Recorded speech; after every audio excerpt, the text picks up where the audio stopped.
Hello student, आज की इस नए वीडियो में आप सभी लोगों का स्वागत है। आज की वीडियो में हम लोग स्पेशल बात करने वाले हैं नर्नस्ट इक्वेशन क्या होते हैं और इसके लिए हम लोग कैसे समीकरण निकालें, जो बहुत ज़्यादा इंपॉर्टेंट है। छोटा सा वीडियो है, बहुत बड़ा नहीं है, लेकिन ये समझने के लायक टॉपिक है और इनको आप प्रैक्टिस करें तो काफ़ी अच्छे से कर सकते हैं बच्चों। तो इनको आप पूरे लास्ट तक समझना, आपको पूरा चीज़ समझ में आएगा। चलिए स्टार्ट करते हैं।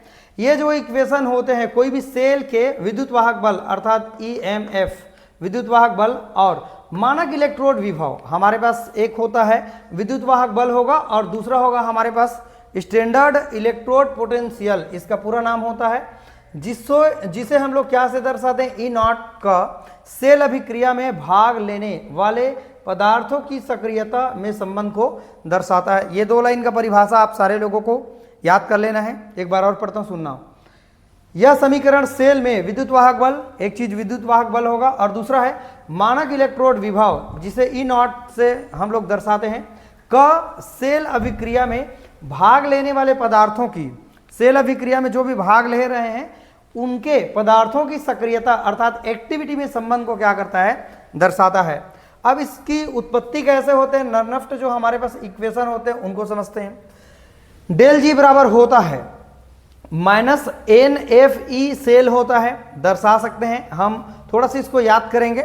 मुक्त ऊर्जा का जो वैल्यू होता है -NFE होता है सेल, और हम लोग एक बार निकालते हैं मानक के लिए, तो यहाँ पर हमने नॉट लगा दिया है दोनों पर बस, और कोई फर्क नहीं है। यहाँ पर E है, यहाँ E0 है, यहाँ G है, यहाँ G0 है। थर्मोडायनेमिक्स लॉ से है ना, उष्मागतिकीय नियम से हम लोग जानते हैं डेल जी बराबर होता है del G0 plus 2.303 RT log Q होता है।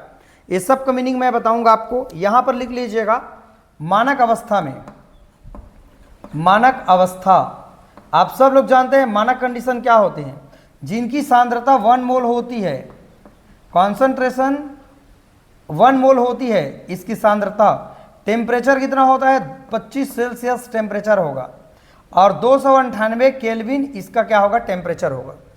देखते हैं जी क्या है, डेल जी गिब्स मुक्त ऊर्जा को बता रहा है यहां पर, और डेल जी नॉट क्या बता रहा है, गिब्स मुक्त ऊर्जा होता है, ये मानक अवस्था के लिए बता रहा है।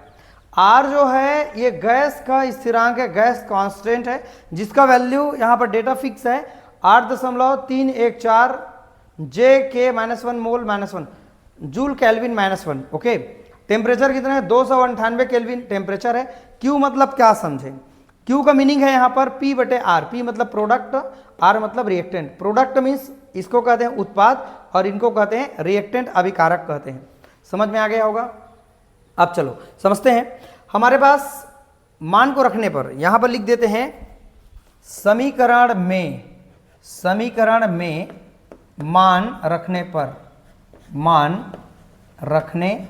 पर, या लिख सकते हैं समीकरण 1 में, इसको समीकरण हम लोग 1 मान लेते हैं, इसको समीकरण 1 में मान रखने पर। चलो रख के देखते हैं। देखो हमारे पास यहाँ जो G है, ये G दिख रहा है, G का मान हमने ऊपर क्या निकाला है, इतना, -NFE सेल लिखा है, तो यहाँ पर मैंने सेम लिख दिया, इक्वल का मैंने इक्वल लिख दिया, और डेल्टा G0 का वैल्यू क्या है मेरे पास, -NFE0 सेल है और प्लस है 2.303 सेम है, हो गया हमारे पास, बाकी सब सेम है।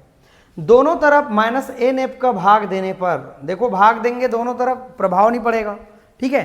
तो हमको क्योंकि हटाना है NF को, तो मैंने दोनों तरफ -NF का भाग दे दिया, यहां भी दे दिया, इनके साथ भी, इनके साथ भी और इनके साथ भी, सबके बटे में मैंने लिख दिया -NF, अर्थात इसके लिए भी, इसके लिए भी, इसके लिए भी, सबके लिए मैंने लिख दिया। अब कुछ कट जाएगा यहाँ पर, -NF कट गया, यहाँ पर भी कट जाएगा मेरे पास, -NF कट गया। क्या बचा मेरे पास, यहाँ पर बचा है E सेल इक्वल E0, यहाँ पर बचा है ना, NF तो कटा है, E0 सेल बचा है -2.3, अब माइनस कैसे हो गया, ये माइनस यहाँ चला गया, ठीक है।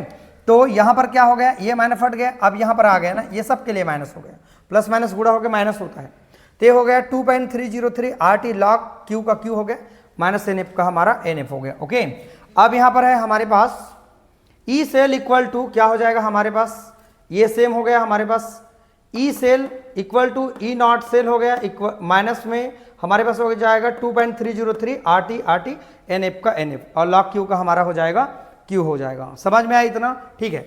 अब यहाँ पर ये मान सेम हो गया, ये भी मान हमारा सेम हो गया। अब हम लोग को जो मान मिला हुआ है 2.30, ये हमारा सेम हो गया। R का वैल्यू कितना मिला है? R का वैल्यू मिला है हमारे पास, ये मिला है 8.314। उसको मैंने R के जगह में यहाँ पर रख दिया। क्लियर हो? अब यहाँ पर T का वैल्यू हम क्या रखेंगे? 298 दिया हुआ है यहाँ पर, ठीक है। तो 298 यहाँ पर हमारे पास वैल्यू हो गया 298। एन का एन हो गया। एफ का वैल्यू कितना? ये फैराडे का मान है जो कि 96,500 कुलाम है यहाँ पर फैराडे का हमारे पास मान, ठीक है। तो इसको अगर हम मल्टीप्लाई करें 2.303 और 8.314 मल्टीप्लाई 298 और अपान में है हमारे पास 96,500 दिया है। जब इसको हम लोग क्या कर देंगे, आपस में मल्टीप्लाई कर देंगे और ये वाला हमारा मान जो 96,500 है उससे हम लोग डिवाइड कर देंगे, राइट ना। तो हमारे पास जो वैल्यू आएगा 0.0591 और अपान में हमारा क्या बच जाएगा? n। अर्थात ये सब को गुणा करेंगे हम। कैलकुलेटर का इस्तेमाल आप लोग कर सकते हैं, राइट। और ये सब को हम लोग कर लेंगे मल्टीप्लाई। कैलकुलेटर इस्तेमाल थोड़ा करके देखना आता है कि नहीं। और ये सब को गुणा करने के बाद 96,500 का मैं क्या दे दूंगा? भाग दे दूंगा।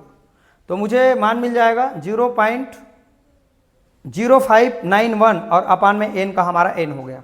ओके, अब ये हमारे पास लॉग का लॉग हो गया। और Q के जगह में हम क्या रख सकते हैं? यहाँ पर Q की जगह में हम रख सकते हैं P अपान R रख सकते हैं। तो यहाँ पर मैंने P अपान क्या रख दिया? R रख दिया, ठीक है। तो ये हमारा लिख सकते हैं हम P को प्रोडक्ट और R को क्या लिख सकते हैं? रिएक्टेंट लिख सकते हैं। आई होप सबको समझ में आ गया होगा।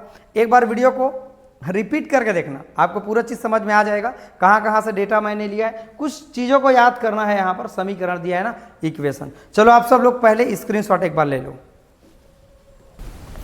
चलिए स्टूडेंट, आप सब ने स्क्रीनशॉट ले लिया होगा और इस चैप्टर से हमको काफ़ी अच्छा सीखने के लिए मिल रहा है। आप इनको बहुत अच्छे से दिल से पढ़ें। ये हमारा चैप्टर एकदम लास्ट स्टेज में चल रहा है। ये बहुत अच्छा से आप इनको कवर कर सकते हैं, अच्छा नंबर ला सकते हैं। एक चैप्टर से लेकर के 7 चैप्टर तक इतने अच्छे से मैंने आपको बताया है, बहुत अच्छे से। आई होप आप सब वीडियो देख करके सीख रहे होंगे और अच्छे से इनको नंबर लाने के लिए प्रयास करें। काफ़ी अच्छे से अपने दोस्त लोगों को शेयर कर देंगे। आप सभी लोग जो भी आपके कांटेक्ट में हैं उन लोगों को शेयर कर दिया करें। लाइक कमेंट आप जरूर कर देंगे और चैनल भी नया है, चैनल को जाके प्लीज़ सब्सक्राइब कर लेना, ठीक है। वीडियो को वॉच करने के लिए थैंक यू सो मच।